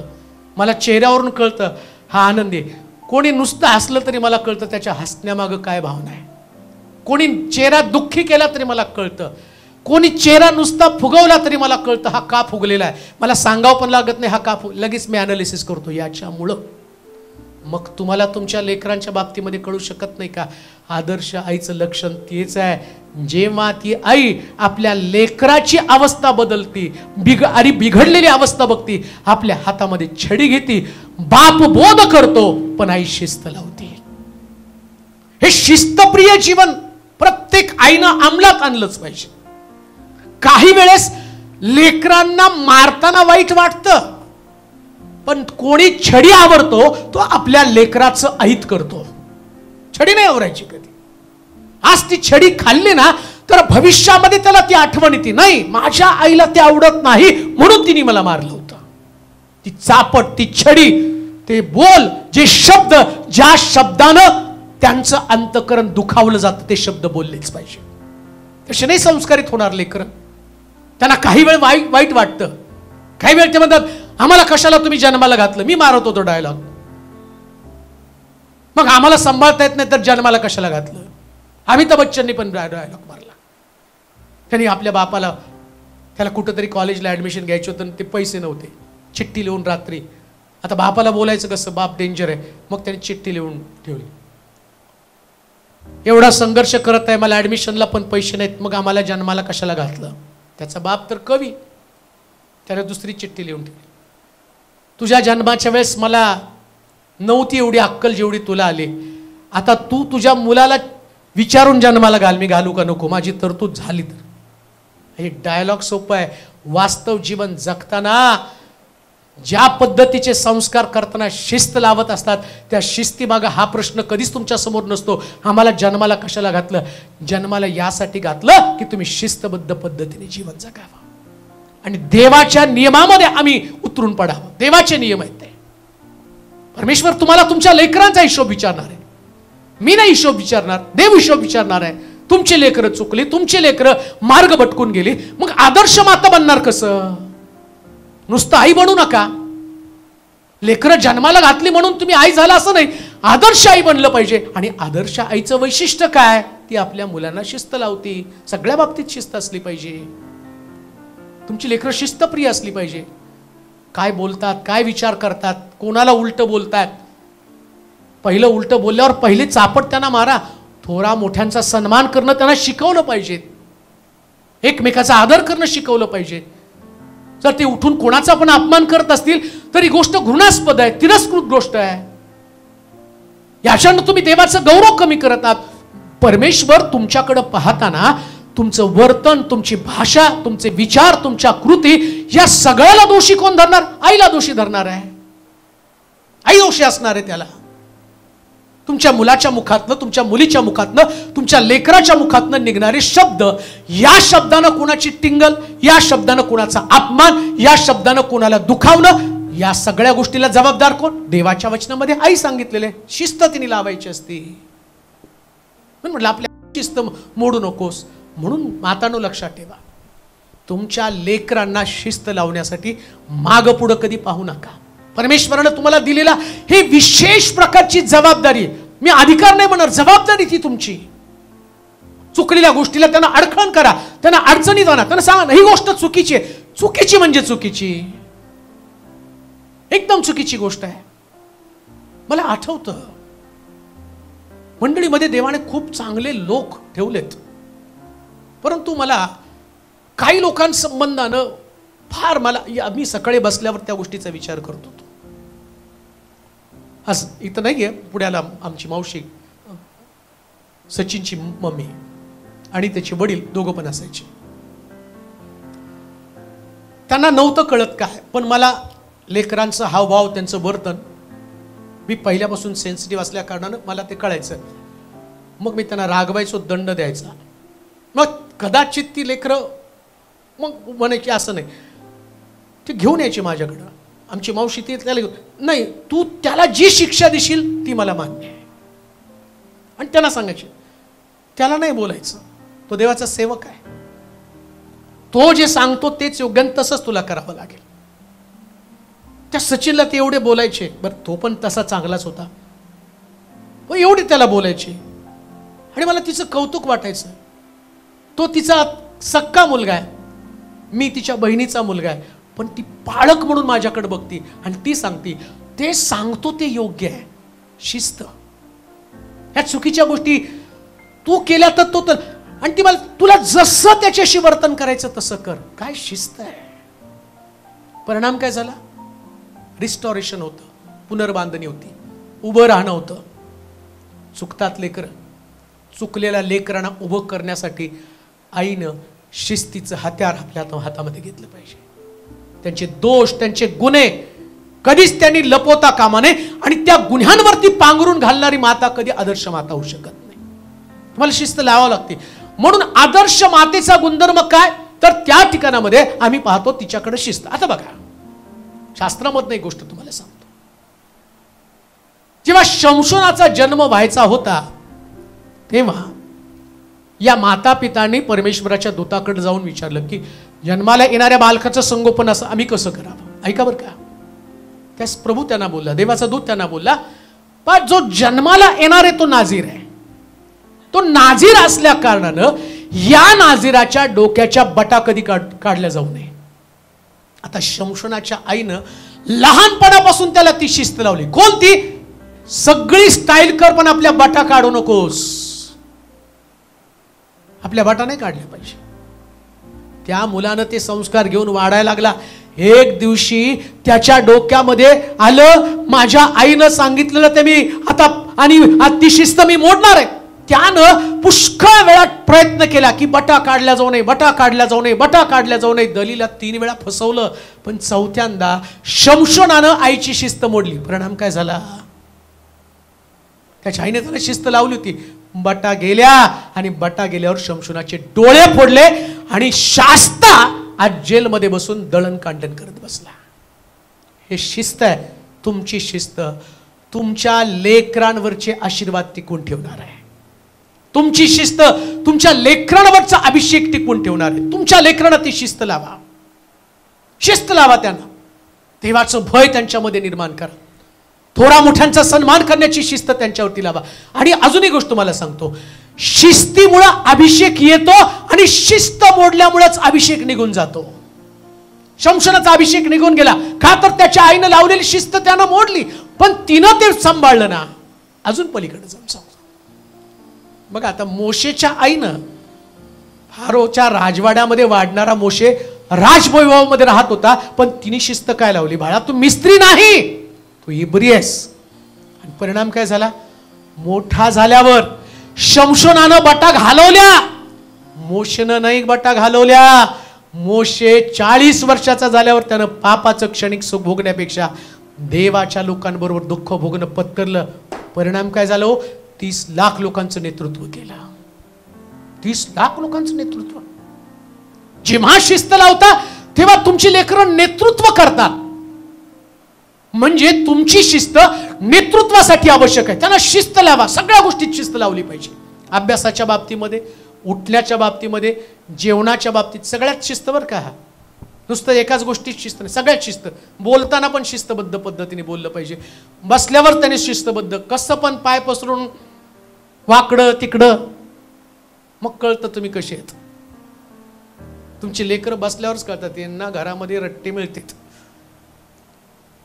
आणि जे आई वडिलांची जी लेकरं घरामध्ये येतात, कुणाचं नाक वड, कुणाचं कान वड, इकडचं भांड तिकडं फेक, तिकडचं भांड इकडं फेक, हे बेशिस्त आहेत.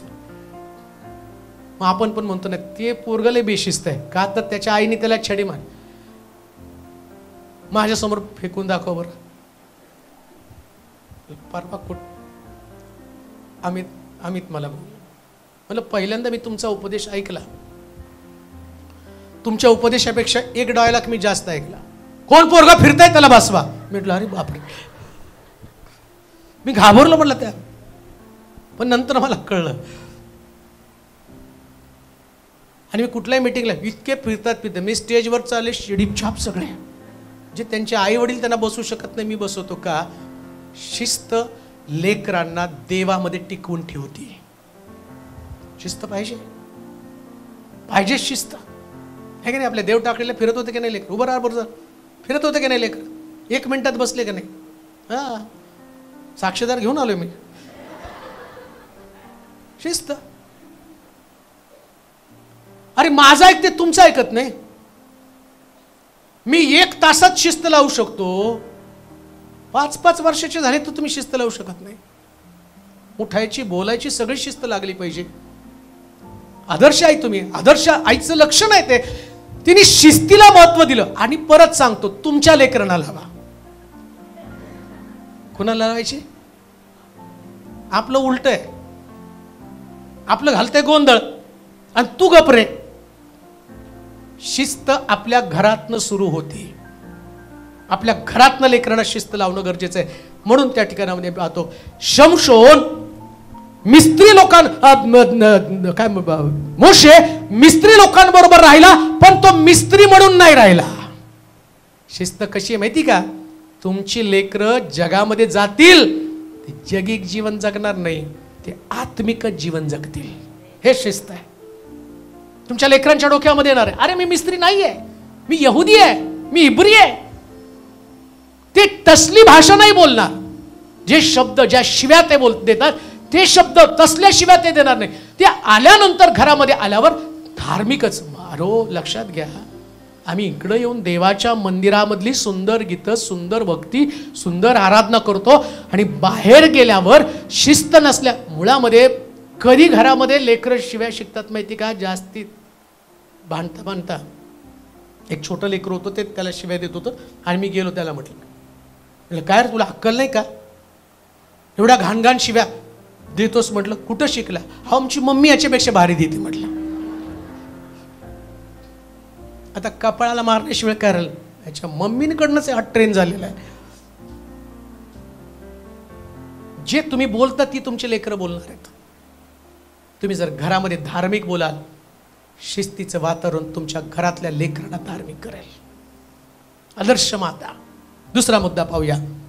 लुकाचं शुभवर्तमान 2 अध्याय 22 ते 24 वचन. लुकाचं शुभवर्तमान 2 अध्याय 22 ते 24 वचन. पुढे मोशेच्या नियमशास्त्राप्रमाणे त्यांचे शुद्धीकरणाचे दिवस भरल्यावर ते त्याला वर यरुशलेमेस घेऊन आले. ते वर त्याला यरुशलेमेत घेऊन आले. ते अशासाठी की त्याचे प्रभूला समर्पण करावे.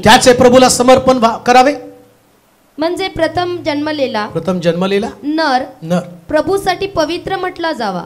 दुसरी गोष्ट, आदर्श मातेचं दुसरं उदाहरण, तुमची लेकरं कायमस्वरूपी तुमच्या बरोबर असावेत. बरं का, आता मी जे तुम्हाला सांगत आहे, आता ही जी तुमची लेकरं आहेत, सगळी लेकरं आहेत.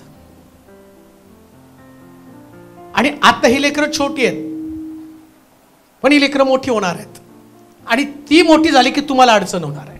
लहान आहे तर तुम्हाला अडचण नाही. लहान लेकरांचं बघा, कुठे गेले की आई, अजून एक, कुठं गेली होती तू, मला दिसली नाही, मला माहिती ना तुझ्याशिवाय मला करमत नाही. आता सगळं आई आई आई आई आई आई. मोठी झाली की बाई. हा टर्निंग पॉइंट आहे बरं का. लहानपणी ती आई आपल्याला घरामध्ये लागते, मोठ्यापणी ती आई घरामध्ये नको असती. कारण काय त्याचं सांगतो तुम्हाला. इथं त्याची मेक आहे. काय मेक आहे माहिती का? मरियेनं काय केलं? मोशेच्या नियमशास्त्राप्रमाणे त्यांचे शुद्धीकरणाचे दिवस भरल्यावर ते त्याला वर यरुशलेमेस घेऊन आले. प्रत्येक आईनं आग्रहानं, जसं मरियेनं येशूला यरुशलेमेत घेऊन आलं, तसं तुमची लेकरं सुसंस्कारित होण्यासाठी कोणती शाळा तुम्हाला मदत करणार नाही. आणि शाळेतली शिस्त लेकरांना बदलत नाही, पण देवाच्या वचनाची शिस्त लेकरांना बदलून टाकते. कुठं नेलं नाही तरी चर्चला आणा. Amen. इथे एक प्रेशर असतं बरं का. मी बोललो तर तुम्हाला भीती नाही वाटत, देव असं बोलतो म्हणलं की भीती वाटते. आणि मी इकडचं तिकडचं सांगत नाही, कुठलं सांगतो, बायबल मधलं माझं मनचं एकही गोष्ट मी सांगत नाही, सांगणार पण नाही. मला ते त्याच्याशी काही घेणं देणे, मनाचं काय, बायबल मधलं सांगणार. बायबल मध्ये काय म्हटलं, तुमची लेकरं तुम्ही येशू ख्रिस्ताला मंदिरामध्ये घेऊन गेलेले. आता लक्षात घ्या, तुम्ही तुमची लेकरं मंदिरामध्ये घेऊन येता आणि तुमची लेकरं तुम्हाला तपासतात. नीट ऐका बरं का काय बोलत आहे मी. समजा मी माझी लेकरं मंदिरामध्ये घेऊन येतो, माझी लेकरं माझी धार्मिकता तपासतात आणि माझ्या धार्मिकतेमध्ये जे देवाचं वचन तुम्हाला शिकवलं गेलं तुम्ही ते देवाचं वचन पाळत नाही, म्हणजे तुम्ही तुमच्या लेकरांना अशा पद्धतीचं वर्तन करा हे तुम्ही सुसंस्कारित करत आहात. पण जेव्हा तुम्ही देवाच्या मंदिरामध्ये येता, देवाचं वचन तुम्ही ऐकता, तेव्हा तुमच्या लेकरांना शिकवता, आम्ही ऐकलं, आम्ही प्रॅक्टिकल केलं, बाळांनो तुम्हाला पण मोठं झाल्यावर अशाच पद्धतीचं वर्तन करायचं. मग तुमची लेकरं तुमच्यासाठी आदर्श बनतात, तुमची लेकरं तुमचा सांभाळ करतात, तुमची लेकरं तुम्हाला वाढवतात. शास्त्र काय सांगतं, धार्मिक संस्कार करणारी बाई ही एक आदर्श आई बनली जाते. धार्मिक संस्कार, आमच्या लेकरांना धार्मिक संस्कार केलेच पाहिजे. प्रत्येक गोष्ट त्यांना समजली पाहिजे. तुमच्या मुलाकडे बायबल असलं पाहिजे, तुमच्या मुलानं बायबल वाचलं पाहिजे, तुमच्या मुलानं प्रार्थना केली पाहिजे, तुमचा मुलगा चर्चमध्ये बसला पाहिजे, तुमच्या मुलाचा मोबाईल चर्चमध्ये असता कामा नये, त्याने मोबाईलला नाही. सगळे संस्कार कर, धार्मिक संस्कार आहे ते. मला तो एक विषय अजून हाताळला नाही. खूप दिवस झाले ते लिहून परमेश्वराच्या मंदिरामध्ये, तेज का निघून गेलं. 6 महिन्याच्या वर तो संदेश लिहून झाला, पण अजून पण त्याची वेळ आली नाही. पण त्या संदेशामध्ये ते कारण एक सांगितलं, ते कारण मोबाईल, ते तुम्हाला त्याच्यामध्ये सांगल, आता सांगण्यात उपयोग नाही. पण मंदिरामधले संस्कार त्या लेकराला शिकता आले पाहिजेत, सुसंस्कारी बनले पाहिजेत लेकरं. आणि लेकरांना सुसंस्कारित करणारं जगामध्ये कोणता कायदा सुद्धा त्यांना बदलू शकत नाही. मला माहिती आहे, मला मागच एका आईचा फोन आला होता. मुलगा घरामध्ये दारू पितो, एवढा मारतो आणि मारल्यावरती त्याची मावशी म्हटली, मी सोडवायला गेले, मी त्याला सांगायला लागले तर मला सुद्धा त्यांनी मारलं. एवढा वाया गेलेला पोरगा आहे पळत साहेब, रोज दारू पितो आणि वय वर्ष फक्त 18 वर्ष वयाचा पोरगा, आणि एवढं दारू पिऊन आईला वडिलांना सगळ्याला मारत होता. सगळं टीव्ही फोडला, फ्रीज नासधूस केली, घरातले काचेचे भांडे फोडले, काही वस्तू घरामध्ये राहिल्या नाही. काय करावं समजत नाही. प्रार्थना करा. 6 महिने प्रार्थना करत होतो, काही घडलं नाही प्रार्थनेनं. एक दिवशी खूप पिऊन आला, वाद घालायला सुरुवात केली. त्यांनी सगळं बोलणं ऐकलं, मार खाल्ला. आता आमच्यासाठी एवढं एक कर, दारूच्या नशेत आहेत ना, पण हा संदेश ऐक.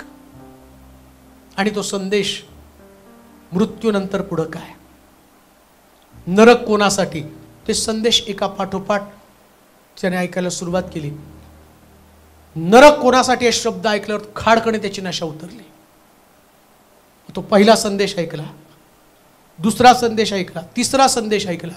ती म्हटली, माझा मुलगा दारू पिऊन 24 तास नशेमध्ये धुत असणारा मुलगा आज 3 दिवस झालं रात्रंदिवस फक्त संदेश ऐकत आहे. घाबरला, सगळं दारू पाणी बंद झालं आणि तुमचा संदेश, जे देवाचं वचन तुम्ही सांगितलं तो ऐकला. आणि आता 3 दिवस झालं बायबल हातामध्ये घेऊन बसून तो प्रार्थना करत आहे. दारूच्या व्यसनातनं त्याला बाहेर काढलं. हीच एक जागा आहे जी माणसाला बदलून टाकते. हीच एक जागा. म्हणून प्रत्येक आईनं काय केलं पाहिजे, जसं येशू ख्रिस्ताला मरियेनं देवाच्या मंदिरामध्ये आणलं, यरुशलेमेत घेऊन. यरुशलेम हेच बदलण्याचं ठिकाण आहे. कोणी बदलणार नाही, पण यरुशलेम बदलेल. वाया नाही जाणार लेकरं इथं. 2 शिष्य प्रभू येशू ख्रिस्ताच्या पुनरुत्थानानंतर अम्माच्या वाटेकडे गेले. ऐका काय बोलतो मी ते तुम्हाला. पण येशूचे शिष्य होते ना, यरुशलेमेत राहत होते. आता विचार करा, यरुशलेम सोडून अम्माच्या वाटेकडे गेल्यावर येशू कसा जाऊ देईल. येशू त्यांना परत घेऊन आला. तुमचे लेकरं जर मंदिरात असतील ना, बाहेर जाण्याचा आटोकाट प्रयत्न करेल, पण माझा येशू परत त्यांना मंदिरामध्ये घेऊन येईल. म्हणून मातांनो, तुम्ही आणि तुमची लेकरं मरियेसारखं येशू जसा मंदिरात आहे तसं मंदिरामध्ये राहा. मंदिरात आणा, देवाच्या सानिध्यामध्ये त्यांना आणा. म्हणून धार्मिक संस्कार त्यांच्यावरती करा, सगळे धार्मिक संस्कार. बाप्तिस्मा वाचा बरं ते वचन. पुढे मोशेच्या नियमशास्त्राप्रमाणे हा, त्यांचे शुद्धीकरणाचे दिवस भरल्यावर शुद्धीकरणाचे दिवस भरल्यावर ते त्याला वर यरुशलेमेस घेऊन आले, यरुशलेमेत घेऊन आले, अशासाठी की त्यांचे प्रभूला समर्पण करावे, त्याचे प्रभूला समर्पण करावे. एक गोष्ट ध्यानात ठेवा, तुमच्या लेकरांना संस्कार फार महत्वाचे, धार्मिक संस्कार. आणि धार्मिक संस्कारामुळं तुमची लेकरं वरच्या पदावरती जाणार आहेत. आमीन म्हणाल का? फक्त धार्मिक संस्कारामुळे. अजून एक गोष्ट मी तुम्हाला सांगतो, फार ज्ञानी असल्यावर लेकरं वरचं पद मिळवतात, हे पण डोक्यातनं काढून टाका. मला माहितीये इशया जो आहे ना तो धार्मिक होता, कारण बायबलमध्ये असं लिहिलंय, इशयाच्या बुंधाऱ्याला गुमारा फुटेल. इशया परफेक्ट एक शब्द बोला. आता देव कोणालाच एवढं मोठं हे देत नाही. इशयानं 8 मुलांना संस्कार केले, पण एका मुलानं संस्कार स्वीकारला. कोण? दावीद. मी का सांगतो तुम्हाला माहिती का? शिक्षण तुम्हाला मोठं करणार नाही, पण धार्मिक संस्कार तुम्हाला मोठे करणार. ते उदाहरण मी तुम्हाला सांगतो. दाविदाची सगळी भावंड शिकून राजदरबारी कामाला लागले. तो म्हटला तुमच्याकडे शिक्षणाचे संस्कार आहेत, माझ्याकडे इशयानं दिलेले धार्मिक संस्कार आहेत. आणि या धार्मिक संस्कारामुळे काय झालं माहिती का? जेव्हा शमूएलाला इशयाच्या घरामध्ये पाठवलं, त्या देव त्या शमूएलाला सांगतो, याला नव्हे तर अजून एक मुलगा आहे, त्याला तुला अभिषेक करायचा. तो म्हणतो कोण आहे तो? त्याचा बाप म्हणतो अरे मी त्याला काही नाही शिक्षण दिलं, तो फक्त धार्मिक आहे, मला माहिती आहे, जातो विणा वाजवतो, गीतं गातो, मेंढरं चारतो, एवढंच आहे. तो म्हटला त्याला बोलून आण, कारण देव मला त्याला अभिषेक राजाचा करण्यासाठी सांगत आहे. काही नसेल, देवाच्या मंदिरात नित्य नियमाप्रमाणे या, देव मोठा अभिषेक तुमच्या लेकराला देईल. ते संस्कार करा, ते संस्कार करा. आणि मंडळीमध्ये मला कधी कधी छोटे छोटे लेकरं, आता शालोम आत्ताशी 18 वर्षाचा झाला, म्हणजे आता होईल नाही का, 18 वर्षाचा होईल. कामाला लागून किती वर्ष झाली? 1 वर्ष का 2 वर्ष? 1 वर्ष झालं. मी परवा बोलता बोलता निलूला म्हटलं, निलू म्हणतो की नाही तो काम करून शिकतो. अरे म्हटलं त्याचा बाप त्याच्या आधीपासून तो मला वाटते 7वी 8वीला असतानाच काम करत होता, सगळं काम करायचा तो. कारण मी सोलापूरला आल्यावरती हे लेकरं बिलगायची सगळे. मला आता तो दिसतो एवढा मोठा, पण त्याला मी खेळवलेला आहे, त्याला घेऊन फिरायचो प्रशांतला. आता नाही घेऊन फिरू शकत, घेऊन फिरले. आणि ते लेकर आहे, आणि त्यांना पहिल्यापासून मी काय ते माहिती आहे. पण त्याच्या मुलाला त्याने एक संस्कार केला होता. त्याचा पगार 7,000 रुपये असायचा, आणि इतका लाड हसत हसत घेऊन यायचा. म्हणजे काय माझा दशांश. अरे तू कधी कामाला लागला? तो म्हटलं होय मी ते हॉटेल पाहायला जातो, तिथं बसतो गल्ल्यावरती, आणि मला त्यांनी स्टायपंड मानधन म्हणून 7,000 रुपये मला ते देतात. तो 700 रुपयाचा दशांश घेऊन यायचा. आणि एवढा त्याला आनंद व्हायचा. कधी कधी तर काम सोडून मला, अरे कशाला आला? नाही, दशांश माझा पगार झाला. अहो हे संस्कारच त्यांना वर घेऊन जाणार आहेत. त्या 700 रुपयाने मी फार मोठी बिल्डिंग बांधणार नाही, पण मला माहिती आहे हे 700 रुपये या लेकराला वर घेऊन जाणार. हे संस्कार आहेत, ते संस्कार करावे लागतात. जेव्हा त्या संस्कारामध्ये तुमची लेकरं वाढतात ना, तुमची लेकरं जमिनीवरती राहत नाही. देव तुमच्या लेकरांना, दावीद म्हणतो, धुळीतनं काढून राजगादीवरती बसवलं. धुळीतनं काढून राजगादीवरती बसवलं. परवा त्या मुकलाची पोरगी पण चांगले संस्कार आहेत, खूप छान संस्कार आहेत. अजून तिचं ट्रेनिंग पूर्ण नव्हतं. चर्चचं बांधकाम चाललं. ती म्हटली आता माझं ट्रेनिंग पूर्ण होईल, मग मी कामाला लागेल, तर चर्चचं बांधकाम पूर्ण होईल. मला कुठं चर्चला काय देता येतं? देवाजवळ प्रार्थना करायची, देवा काहीतरी मिरॅकल कर, मला पण चर्चला पैसे देता आले पाहिजेत. मग तिच्या डोक्यात आलेच की स्कॉलरशिप असं काहीतरी आहे. मग ती गेली संस्थेला, अहो मला स्कॉलरशिप मिळते का बघा. ते म्हटले बाई तुझ्या एक गव्हर्नमेंट सर्वंट आहे, तुला कुठली स्कॉलरशिप मिळते? ते म्हटले नाही काहीतरी करा. ती म्हटले मी प्रार्थना करेल, जोर लावला, देवा प्रार्थना कर, मला स्कॉलरशिप मिळेल, मला स्कॉलरशिप मिळते, मला चर्चला देत आहे. आणि तेवढ्यामध्ये हिच्या प्रार्थनेचा रेटा एवढा जोरात पडला की तिला न मिळणारी स्कॉलरशिप मिळाली आणि ती पळत पळत घेऊन आली. मला तीच कॉल आला प्रश्नाचा, तुम्ही आहात का घरी? म्हटलं आहे. मला शिफाला तुम्हाला भेटायला यायचं. म्हटलं कशाला बाबा? म्हटलं आता शिफाचं काय काम निघालं. तेवढ्यात ते आली.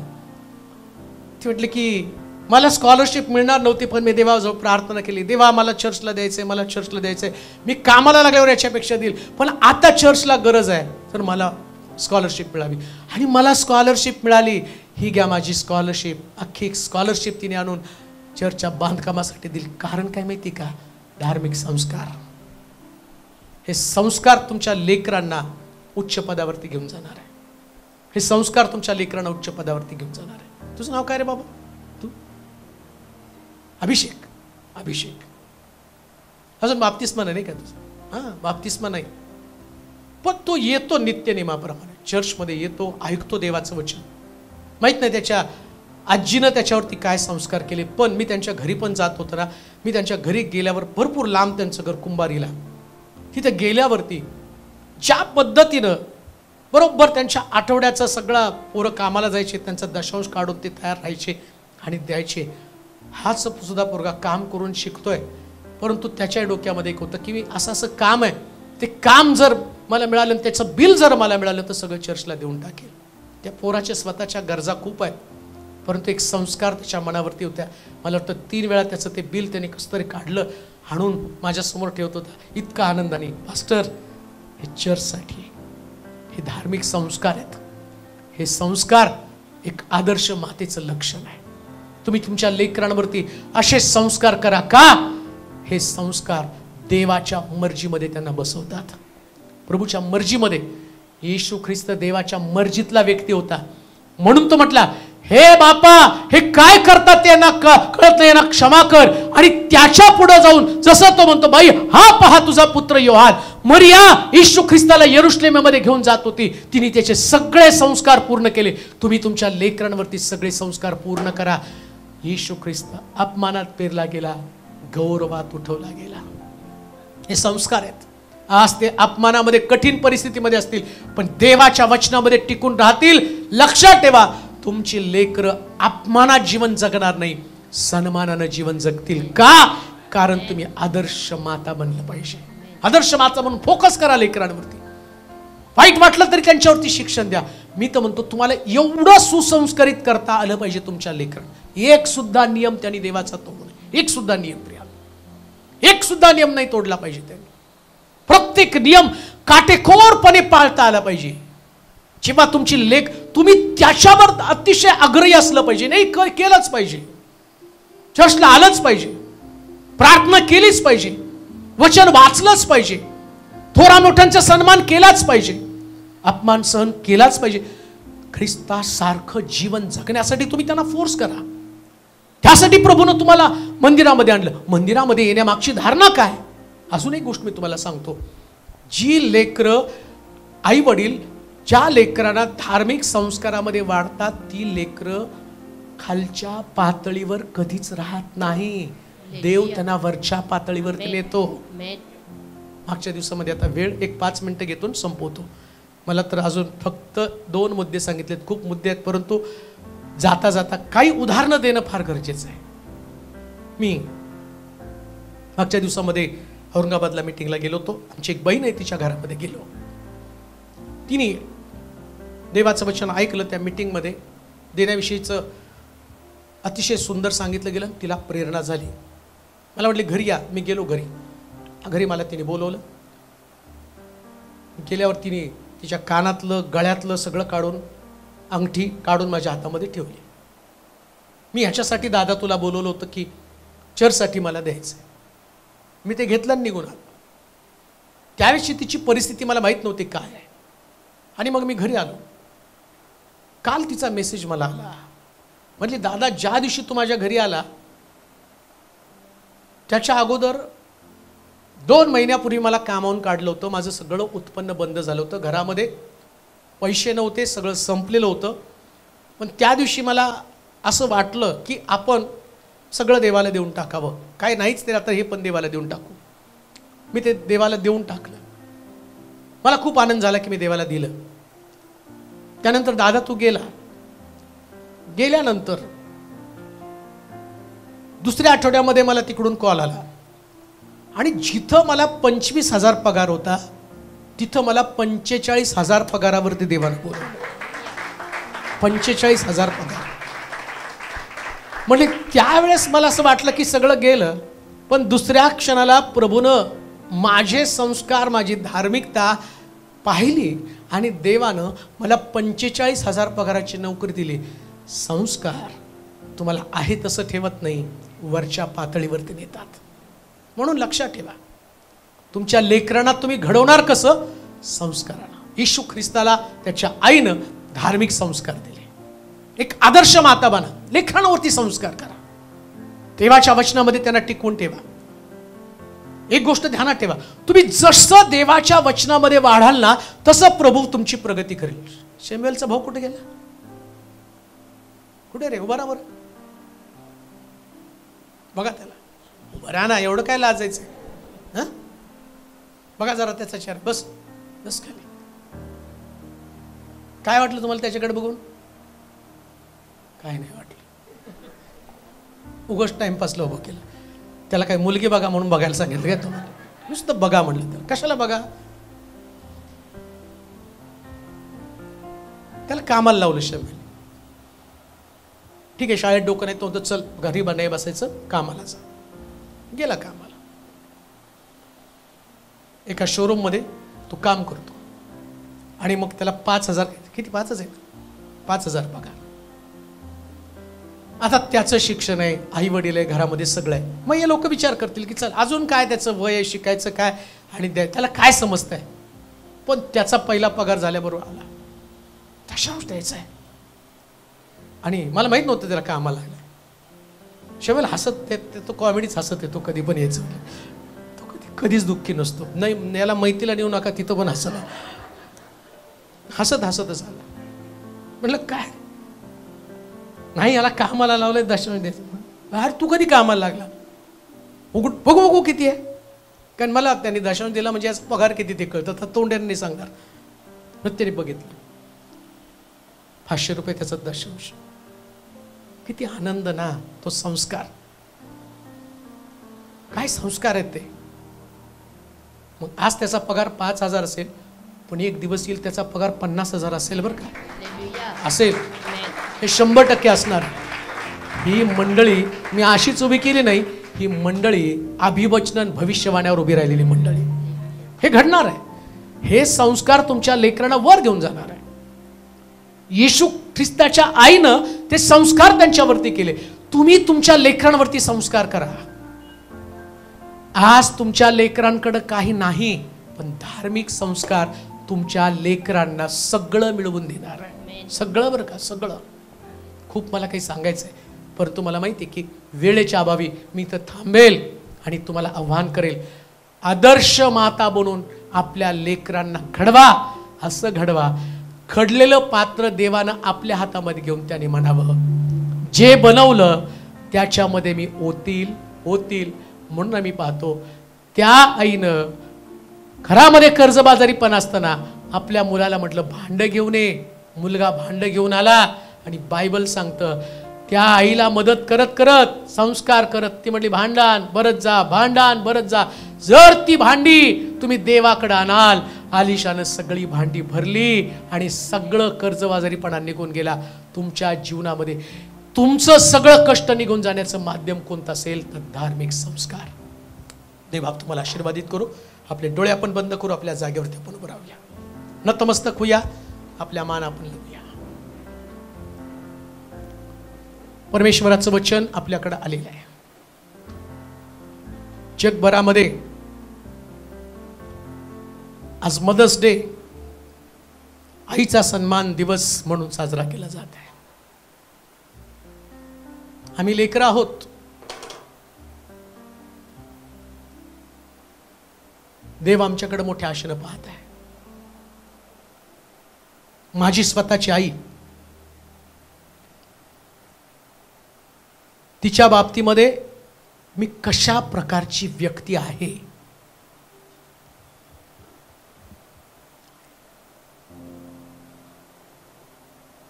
आम्ही तितकं गंभीर आहोत का या विषयाच्या बाबतीत?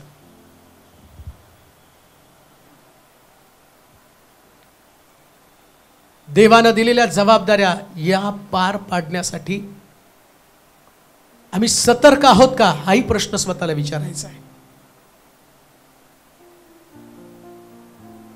वर्षभर आम्ही या गोष्टीचा विचार केला नाही, पण आज आम्हाला विचार करण्यासाठी भाग पाडलं जात आहे.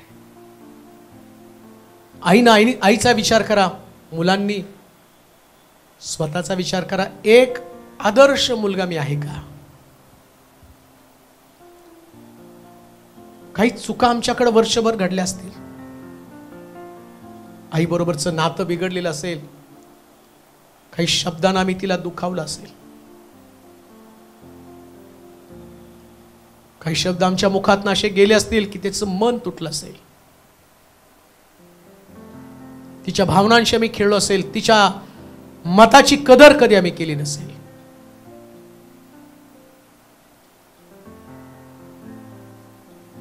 का आज आम्ही त्या सगळ्या चुका दुरुस्त करू नये?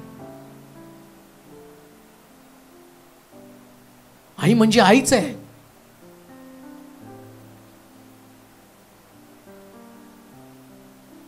तिची जागा, तिचं स्थान देवानं तिला दिलेलं आहे आणि देव त्यानं दिलेलं स्थान कधी काढून घेत नाही. आज जेवढ्या माता इथे, तुम्हाला देवानं तो दर्जा दिलाय, ते स्थान दिलेलं आहे. खूप मोठ्या जागेवरती आम्ही आहोत. मुलगा म्हणून मी माझ्या जागेवरती आहे. तुमची आई तुमच्याकडे आहे, हे किती मोठं भाग्य आहे. काही आई रडत आहेत, त्यांची लेकरं युद्धामध्ये शहीद झालीत, मेलीत, पण तुमची लेकरं तुमच्याकडे आहेत. काही मुलं रडत आहेत.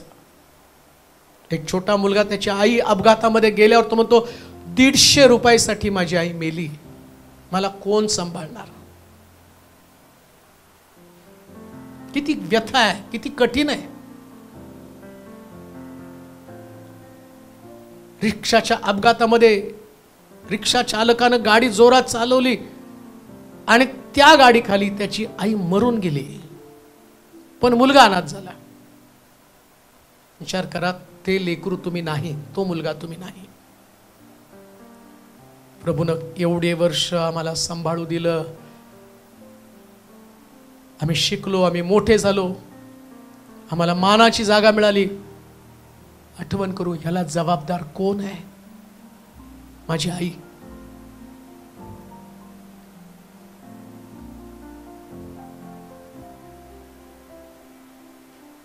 थोडस आतमध्ये डोकं आम्ही कुठं कमी पडलो. देव किती गंभीर आहे या विषयाच्या बाबतीमध्ये थोडासा विचार करूया.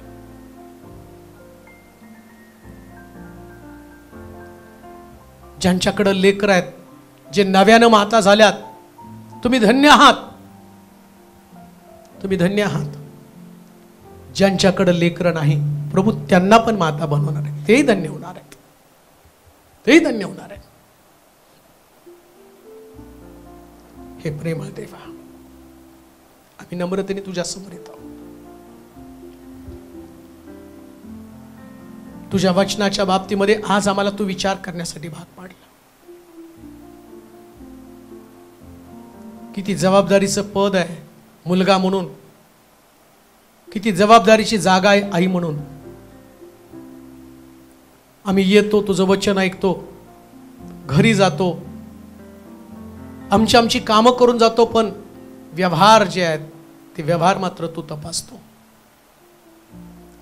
आणि त्या व्यवहारामध्ये जसं राजाला तू तागडीमध्ये तोललं आणि तो उन्हा भरला, प्रभूजी आज आम्ही स्वतःला त्या तागडीमध्ये तोलतो, कबूल करतो, आम्ही उन्हे भरलेलो आहोत. परिपूर्ण ख्रिस्ती व्यक्ती, धार्मिक व्यक्ती बनण्यासाठी तू आमचं सहाय्य कर. आमच्या उणीवा, आमच्या कमतरता काढून टाक आमच्यामधनं. सर्व मातांसाठी मी प्रार्थना करतो प्रभूजी, त्यांची मुलं शिस्तीमध्ये, धार्मिक संस्कारामध्ये त्यांनी वाढवावी, ते वरील ज्ञान त्यांना तू दे. आज आमच्या या लेकरांकडे त्यांची परिस्थिती चांगली नसेल, पण ह्या संस्कारामुळे यांची परिस्थिती बदलणार आहे। मंडळी ही पण आई आहे आणि सगळी लेकरं आहेत माझ्या देवा, आणि या लेकरांना मंडळीनं सुसंस्कारामध्ये धार्मिकतेमध्ये वाढवावं ही मंडळीची जबाबदारी आहे। कारण त्याच्याशिवाय लेकरं मोठ्या हुद्द्यावरती जाऊ शकणार नाही। म्हणून या लेकरांसाठी मी प्रार्थना करतो, प्रभूजी ही मंडळीची लेकरं देवाच्या भयामध्ये वाढणारी लेकरं असू दे, देवाच्या भयामध्ये एकमेकाविषयी आदर, एकमेकाविषयी रिस्पेक्ट, तुझ्या वचनासमोर नम्रता धारण करणं, देवाच्या वचनाच्या पुढे जाऊन कोणत्या गोष्टी करू नये यासाठी त्यांना तू सहाय्य पुरव। एवढे वर्ष त्यांना चालवलं, सुसंस्कारित केलं, प्रभू एक आदर्श लेकरं त्यांना बनव। सर्व मातांसाठी प्रार्थना करतो, जे चर्चमध्ये आहेत, जे ऑनलाईन आहेत, जे यूट्यूब त्याच्या माध्यमातून जोडले गेलेले आहेत, अशा सर्व मातांना दीर्घायुष्य दे प्रभूजी। त्या लेकरांसाठी प्रार्थना करतो की ज्यांनी आपले आई वडील बाहेर काढले असतील, पण आजचं वचन आपल्या आईशी समेट करणारं वचन असू दे, परिवारामध्ये समेट करणारं असू दे प्रभूजी। त्यांना कळू दे कुर्बानपेक्षा सुद्धा संगोपन महत्वाचं आहे। ते संगोपनाची जबाबदारी पार पाडण्यासाठी सहाय्य कर, आणि त्या लेकरांबद्दल मी तुला धन्यवाद देतो प्रभूजी। त्यांना तू आशीर्वादित कर, जी लेकरं आपल्या आई वडिलांचं संगोपन करत आहे, त्यांच्या गरजा पूर्ण कर, त्यांना चांगलं आरोग्य दे। कशा? यासाठी की त्यांचं आरोग्य त्यांच्या आईला वाढवण्यासाठी कारणीभूत ठरतील। कोणत्याच आईच्या डोळ्यात अश्रू असू देऊ नकोस, कोणत्या मातेच्या डोळ्यात अश्रू असू देऊ नकोस। तुटलेली मन, दुखावले गेलेली अंतःकरण, आज त्यांच्या डोळ्यातले अश्रू तू पाहतोस प्रभूजी, आणि या अश्रूंना भरणारा तू देव आहेस। त्यांची मदत कर, त्यांचं सहाय्य कर। प्रत्येक ख्रिस्ती परिवार देवाचं भय बाळगणारा परिवार असू दे। कोणी आपल्या आईला आश्रमात टाकला असेल, आज तो संदेश त्या मुलाकडे जाऊ दे। धावत पळत त्यांनी जावं आणि आपल्या आईला घेऊन यावं। तो एक घटना घडू दे माझ्या देवा। माझी तर प्रार्थना असेल, सर्व ख्रिस्ती परिवारातले आई त्यांच्या घरामध्ये असू दे, तिकडं तिकडं नको आहेत। माझ्या आईसाठी प्रार्थना करतो, तिलाही चांगलं आरोग्य दे।